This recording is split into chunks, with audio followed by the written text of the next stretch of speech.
Listen closely, because this one is for the places in you that stopped believing restoration was possible. God says, I'm about to restore what life tried to break. Life hit you hard. People failed you. Circumstances drained you. You kept giving, kept trying, kept believing, until you had nothing left to hand out.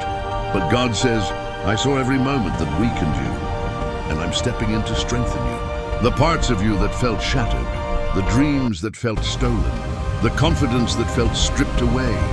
God says, I am the God who restores, not halfway, not partially, not just enough to survive, but fully, completely, abundantly, what life tried to break. I'm rebuilding what people tried to diminish. I'm elevating what the enemy tried to destroy. I'm resurrecting. God says, your restoration will not look like your loss. You will rise wiser. You will rise stronger. You will rise with clarity you never had before. And when people ask, how did you come back from that? Your answer will be simple. God restored me. This is not the end of your story. It's the beginning of your rebuilding.